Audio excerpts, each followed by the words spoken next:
Government CM Revanth Reddy గారు ఏదైతే చెప్పారో ఈ 9229 ఎకర్స్ నాన్ యూజ్డ్ ఇండస్ట్రియల్ ఏరియాని కన్వర్ట్ చేయడానికి చూస్తున్నారు. అయితే దీనివల్ల ఎక్కువగా ఎవరికి లాభంసం, ఎవరిపైన ఎక్కువగా ఇంపాక్ట్ పడుతుంది? మీరు పొలిటికల్ క్వశ్చన్ అడిగితే చెప్పడం కష్టం. మీడియాతో మాట్లాడినప్పుడల్లా ఒక ఆన్సర్ చెప్పి ముందుకెళ్తే పోయి ఆయన క్వశ్చన్ ఇయ్య. బట్ ఏమో మీరు అడిగారు కాబట్టి వ్యూయర్స్ కోసం నాకు తెలిసిన ఒపీనియన్ షేర్ చేస్తాను. ఇప్పుడు గవర్నమెంట్ రన్ చేయాలంటే ఏం కావాలండి మనకి? మనీ. ఇప్పుడు మనకి అది లోపిస్తుంది. ఖజానాలో డబ్బులు లేవు, శాలరీస్ ఇవ్వడానికి. ప్రైవేట్ కంపెనీ శాలరీస్ లేవంటే అర్థం ఉంటుంది, గవర్నమెంట్ శాలరీస్ లేవంటే it's a big question mark. So roti kapda makaan, real estate is one part, తిండి బట్ట గూడు, సో అందులో ఒక భాగం. సో ఒకప్పుడు మీరు చిన్నప్పుడు చూసుకుంటే కనుక అగ్రికల్చర్ మీద 95% ఇన్కమ్ వచ్చేది మనకి. I'm talking about 30-40 years back. దాని తర్వాత ఫార్మా, మెడికల్ వచ్చింది. దాని తర్వాత మెకానికల్, ఎలక్ట్రికల్, ఎలక్ట్రానిక్స్, దాని తర్వాత ఐటీ, దాని తర్వాత కంప్యూటర్స్. సో ఇట్లా ఇప్పుడు లేటెస్ట్ ఏఐ, ఆర్టిఫిషియల్ ఇంటెలిజెన్స్, ఇవన్నిటి మీద ఇన్కమ్. ఇవన్నిటికీ మించిపోయింది రియల్ ఎస్టేట్. ఎందుకంటే అతి తక్కువ టైంలో అతి ఎక్కువ లాభం రావాలంటే రియల్ ఎస్టేట్ ఒకటే దారి. సో గవర్నమెంట్ ఏంటంటే ఆల్రెడీ మీకు తెలుసు, తెలంగాణ గవర్నమెంట్ 7 లక్షల కోట్లకి, ఏపీ గవర్నమెంట్ 10 లక్షల కోట్లకి అప్పు ఇంట్రెస్ట్ కడుతున్నారు. ఇంట్రెస్ట్ కట్టడానికి డబ్బులు లేక దాన్ని మళ్ళీ అప్పు తీసుకొని వడ్డీ కడుతున్నారు. అలాంటి స్టేజ్లో గవర్నమెంట్ నడపాలంటే చాలా కష్టం. సో దీనికి ఏ సీఎం అయినా, ఇప్పుడు ఆంధ్ర సీఎం కానీ, ఏపీ తెలంగాణ సీఎం కానీ డబ్బులు ఫండింగ్ ఎలా కలెక్ట్ చేసుకోవాలనేది నేర్చుకుంటారు, ట్రై చేస్తారు. ఐదర్ ఎఫ్డిఏ ఫండింగ్ కానీ, ఇండస్ట్రీ కానీ. ఇప్పుడు మనకి హైదరాబాద్ ఒక బెస్ట్ పార్ట్ అంటే రియల్ ఎస్టేట్లో ఇండియాలోనే one of the best city in growth, in terms of growth of real estate. ఎందుకంటే 2017లో 42 ఎకరాలకి ఊడా ఆక్షన్ అయింది, హెచ్ఎండిఏ ఆక్షన్. 2023 కేసీఆర్ గారు దిగే ముందు 100 కోట్లు అయింది పర్ ఏకర్. మొన్న ఒక 2 months 1.5 months వరకు 177 కోట్లకి ఎకరం రాయదుర్గం నాలెడ్జ్ సిటీ, అంతమంది కోకాపేట నియోజకవర్గం. నిన్న కాక మొన్న 135 కోట్లు పర్ ఏకర్. కొన్నిది ఎవరు? Vajra infra developers, MSN pharma. అంతకుముందు కూడా ఎంఎస్ఎన్ ఫార్మా అంటే 177 కోట్లు పెట్టి కొన్నామంటే మన పర్ స్క్వేర్ ఫీట్ ఎంత అమ్మాలంటే అది హై రైజ్. హైదరాబాద్కు బిగ్ అసెట్ ఏంటంటే ఎన్ని ఫ్లోర్లు అయినా కట్టుకోవచ్చు. చెన్నై, బెంగళూరు ఎఫ్ఎస్ఐ అంటారు, ఫ్లోర్ స్పేస్ ఇండెక్స్. అంటే మనకు తెలిసి 63 ఫ్లోర్లు ఆల్రెడీ సాస్క్రోన్ అనే టవర్ 60 ఫ్లోర్ల పైన ఉంది. ఇప్పుడు రానున్న ప్రాసెస్లో నెక్స్ట్ నాకు తెలిసిన 70-80 ఫ్లోర్లు ఆల్రెడీ అప్రూవల్ అయిపోయినాయి. మేబీ నెక్స్ట్ 5 years 10 years 100 ఫ్లోర్లు దాటిపోతాయి. అంటే ఒక ప్లేస్ ఏమవుతుంది, కంజెస్టెడ్ అయిపోతుంది. సోమబాబు గారు ఏం చెప్పారంటే, ఒక 50 సంవత్సరాల క్రితం మీరు నేను పుట్టినప్పుడు ఎంత ఉందో ల్యాండ్, ఇప్పుడు కూడా అంతే ఉందిగా. కానీ ఏం పెరుగుతుంది? ఎప్పటికీ పెరిగింది ఏంటి? పెరగబోతే పాపులేషన్, ఎప్పటికీ పెరగింది ల్యాండ్. సో రెండింటికి తేడా ఉంది. సో నేనేం చెప్తానంటే, మన తాతలు ఉన్నప్పుడు ఎకరాల్లో ఉండేది ల్యాండ్ 30 years 20 years బ్యాక్. మన నాన్నలు వచ్చేసరికి గజాల్లో కొనుక్కున్నారు, మనం అడుగుల్లో కొనుక్కుంటాం, మన కొడుకులు ఇంచుల్లో కొనుక్కుంటారు, మన వాళ్ళు సెంటీమీటర్లో కొనుక్కుంటారు, అండ్ సో ఆన్. అంటే అంతకుముందు సింప్లెక్స్ అనే ఇల్లు ఉండేది, అంటే 1 floor ఉండేది. మీ పూర్వకాలం ఏమైనా ఉన్నాయి హై రైజ్?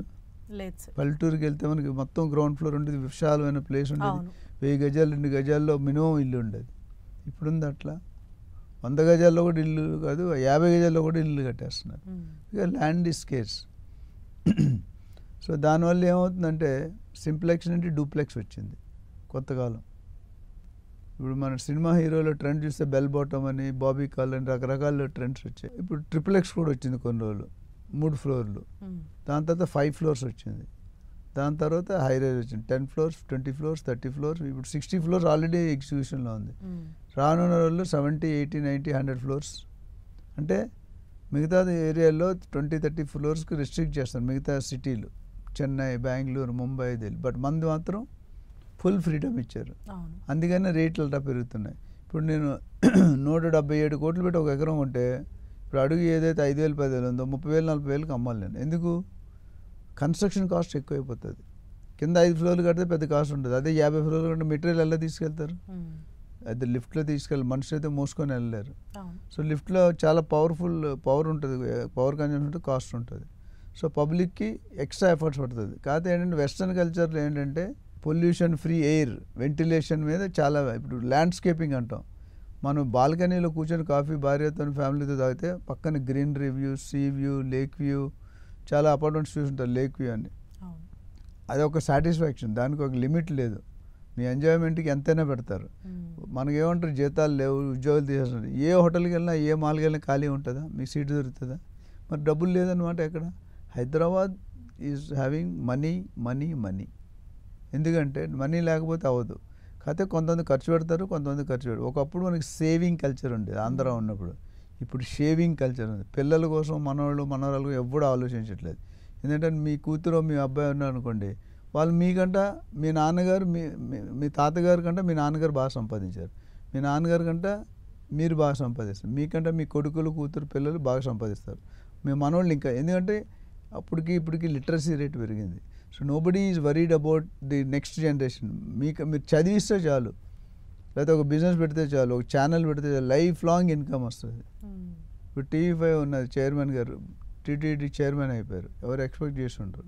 వాళ్ళకున్న ఎఫర్ట్స్, నాలెడ్జ్ అని. అలా ప్రతి చైర్మన్ ఏదో ఒకటి, మీ చైర్మన్ ఉన్నారు, పెద్ద పొజిషన్లో ఉన్నారు. సో నేను చెప్పడానికి ట్రై చేస్తున్నా ఏంటంటే, రియల్ ఎస్టేట్ వల్ల చాలామంది బాగుపడ్డారు. కానీ ఎథికల్గా, హానెస్ట్గా, ట్రాన్స్పరెంట్గా చేస్తేనే అవుతుంది. ఎప్పుడైతే నేను చీట్ చేయాలి అనుకుని ఉంటే పోతాం మనం. నేను నా రియల్టర్ ఆప్షన్లో ట్రైనింగ్ సెక్షన్ ఉంది, మెంటరింగ్ ఉంది, ఇన్వెస్ట్మెంట్ అడ్వైజ్ ఉంది, ప్రాజెక్ట్ మార్కెటింగ్. ఇన్వెస్ట్మెంట్ అంటే 1000 మందిని ట్రైన్ చేశాను, 1000 మందికి ఇన్వెస్ట్మెంట్ అడ్వైజ్ ఇచ్చాను, దాదాపు 30,000 మందికి ఎంటైర్ వరల్డ్లో. నాకు an on average 8 to 10 calls across the globe. New York, New Jersey, California, Tesla నుండి అట్లా America, Melbourne, Sydney, different places. ఎందుకంటే మన యూట్యూబ్ వీడియోలు కానీ సాటిలైట్ మీ ఛానల్స్లో చూసిన తర్వాత దే లైక్ ది కంటెంట్. నిజాయితీ, ఒక క్లారిటీగా, హానెస్టీగా చెప్పేవాళ్ళు చాలా తక్కువ మంది. ఎందుకంటే రియల్ ఎస్టేట్ డబ్బు కింద చూస్తే మనం మోసం చేయాలి. నేను ఒకటి పైకి రావాలంటే ఎదుటి మీద చెయ్యేస్తే వాడు దిగిపోతాడు, మనం పైకి వెళ్తాం. But that's not right. నేను మా ఏజెంట్స్కి ట్రైనింగ్ ఇచ్చేది అంటే, రియల్ ఎస్టేట్లో ఇప్పటికీ కూడా 95% అన్ఆర్గనైజ్డ్. సో వాళ్ళని ఆర్గనైజ్ చేయడానికి నా కార్డు చూస్తే it can transforming the reality అని ఉంటుంది. అంటే అన్ప్రొఫెషనల్ అండి, అన్ఆర్గనైజ్డ్ ఆర్గనైజ్ చేయాలనేది నా ధ్యేయం. 1,00,000 మంది లీడర్ని క్రియేట్ చేయాలని. సో అక్కడ ఏముందంటే, చాలామంది బిల్డర్స్ కానీ, రియాల్టర్స్ కానీ, ఏజెంట్స్ కానీ కమిషన్ కోసం, ఇన్కమ్ కోసం డీల్స్ చేస్తారు. అది చేయకూడదు. నేనేమంటానంటే, your commission should be a by product of ఈ సర్వీస్. నాకు కమిషన్ వస్తుందని మీరు కొంటే మిమ్మల్ని ఇరికించకూడదు. That's not correct. మనకు లైఫ్లో ఎక్కడో దగ్గర ఎఫెక్ట్ అవుతుంది. కానీ ఇప్పుడు majority of the cases reverse అవుతుంది. నాకు కమిషన్ వస్తే ఆడు ఎవరికైనా కొనేవాడు, ఇన్వెస్టర్ ఎలాగైనా మన డబ్బులు మనకు వస్తే చాలు. అది కరెక్ట్ కాదు, లాంగ్ టర్మ్లో ఉండదు.